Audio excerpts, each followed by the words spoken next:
C'est le salon de coiffure le plus effrayant du monde. Parce qu'aucun des clients qui viennent ici n'en sort vivant. Quand le client est assis, Todd le barbier le coupe, et avant qu'il ne s'en rende compte, il est mort. Il appuie sur le bouton et le corps tombe. En bas du salon de coiffure se trouve la boulangerie la plus vendue de la ville. Il suffit de regarder la propriétaire pour se rendre compte qu'elle n'est pas très gentille. La recette des tourtes devait être entre ses mains. Et oui, les ingrédients des délicieuses tourtes à la viande provenaient du salon de coiffure situé à l'étage. Il y a quelques mois, Todd a mis fin à une carrière de 15 ans sur la route. Il a regardé la ville au loin avec de la haine dans les yeux. Todd était le meilleur coiffeur de la ville. Il avait une carrière réussie, une belle famille, une femme adorable et une fille charmante. Mais sa femme était si belle que Turpin, le juge local, la convoitait. Pour la prendre, Turpin utilise son pouvoir pour l'expulser sur la base d'une fausse accusation. Il a pu revenir grâce à Charles le marin. De retour en ville, Todd se rend à l'emplacement de son salon de coiffure, transformé en boulangerie. La propriétaire, Lovette, est très accueillante, mais pas très bien gérée. Elle préparait une nouvelle sorte de tarte. Tout ce qui se trouvait sur la table, elle choisissait de le mettre directement dans la pâte. Todd regarde la tarte et se prépare mentalement à en prendre une bouchée. Mais elle est plus dégoûtante que de la merde. Mais, étonnamment, Lovette reconnaît Todd. Elle lui raconte que lorsqu'il a été expulsé, Turpin a usé de sales tours pour s'emparer de sa femme.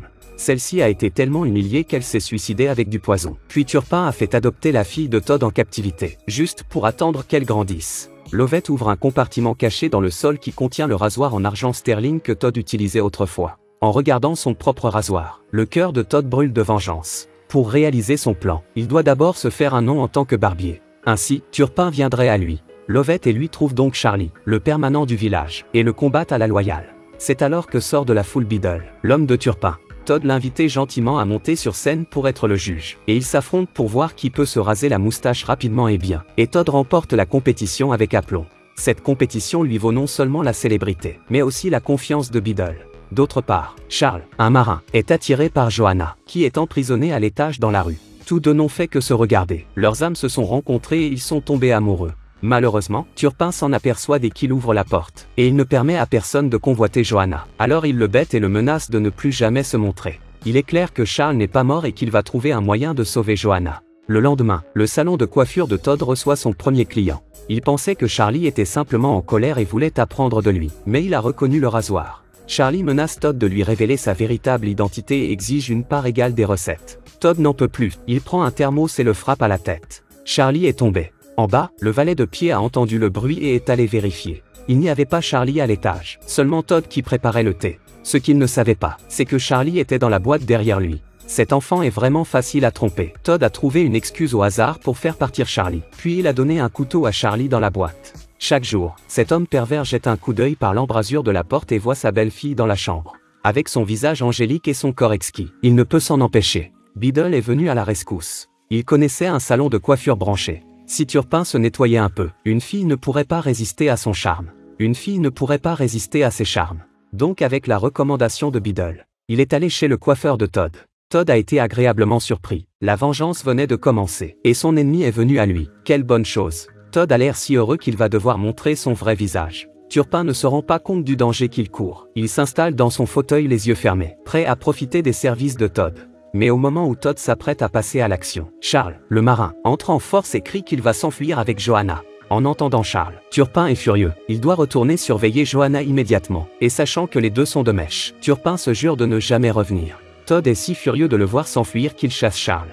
Mais Todd a une tâche encore plus importante à accomplir, il ne s'est pas encore débarrassé du corps de Charlie. Il voulait creuser un trou et l'enterrer, mais Lovette a eu une idée géniale. Avec des prix aussi élevés, de nombreux restaurants peu scrupuleux utilisent de la viande de chat, et ils ont de la viande plus fraîche ici. C'est donc une bonne idée de l'utiliser. Les deux s'entendent bien et Todd modifie sa chaise du jour au lendemain. Chaque fois qu'un client se présentait à la porte, il le tuait à l'aide d'un couteau, puis marchait sur le mécanisme et le corps descendait par le passage secret jusqu'à la cuisine du rez-de-chaussée. Les affaires de la boulangerie vont bon train. Mais la fumée de la cheminée et l'odeur du sang ont été découvertes par cette mendiante au coin de la rue. Elle a essayé de révéler le secret, mais personne n'a cru la mendiante. Chez Turpin, il surprend Johanna en train de faire ses valises. Il est tellement en colère contre la jeune fille qu'il l'envoie dans un asile de fous.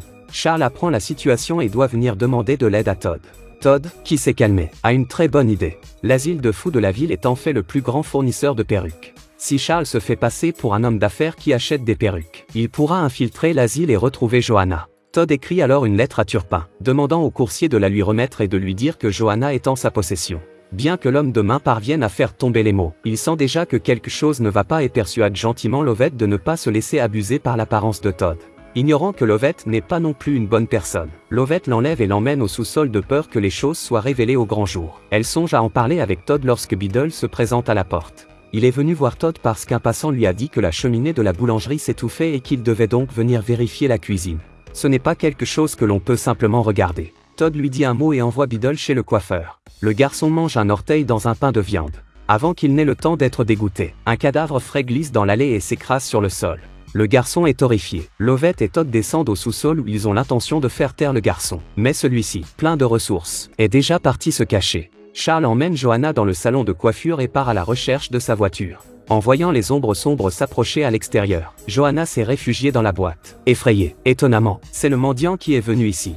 Et c'est en vain que Todd est revenu. En voyant Todd, le mendiant est un peu excité. C'est alors qu'en bas, la voix de Turpin se fait entendre. Todd n'a pas le temps d'en dire plus, il tue directement le mendiant, puis se débarrasse du corps. La seconde suivante, Turpin se précipite à l'intérieur. Todd dit à Turpin qu'il a retrouvé Johanna et qu'il a réussi à l'éduquer. Elle a accepté d'épouser Turpin. Turpin est fou de joie. Todd lui dit qu'il doit être beau pour le jour de son mariage. Turpin pense que c'est une bonne idée. Alors il s'allonge dans son fauteuil et fantasme sur la belle vie qu'il va avoir. Un drap blanc le recouvre et Todd, cette fois-ci avec une ardoise propre, tue Turpin avant qu'il ne puisse réagir à l'appel. Il est en colère et déverse la haine qu'il refoule depuis 15 ans. Johanna, qui se trouvait dans la boîte, a été témoin de tout cela. Elle a accidentellement fait du bruit et Todd l'a trouvée. Mais Todd n'a pas reconnu sa fille. Alors qu'il s'apprêtait à tuer Johanna, Lovett a crié depuis le sous-sol. Il est descendu au sous-sol, et il s'est avéré que Turpin n'était pas tout à fait mort. Il a attrapé la jupe de Lovett. Craignant une fuite, il décide de se débarrasser du corps sur place. À la lumière du feu, Todd a soudain senti que le visage du mendiant lui était très familier. Il a regardé de plus près et c'était en fait sa propre femme. Sa femme n'a pas pris le poison, elle est juste devenue folle, et Lovett le trompait.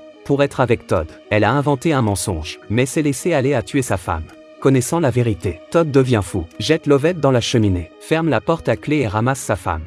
Le petit malin sort des égouts et tue Todd avec un rasoir. C'est ainsi que l'histoire se termine. Il y a toujours un moyen de s'en sortir. Mais combattre la violence par la violence n'aboutira qu'au même résultat. Alors espérons que nous n'irons pas jusqu'à l'extrême.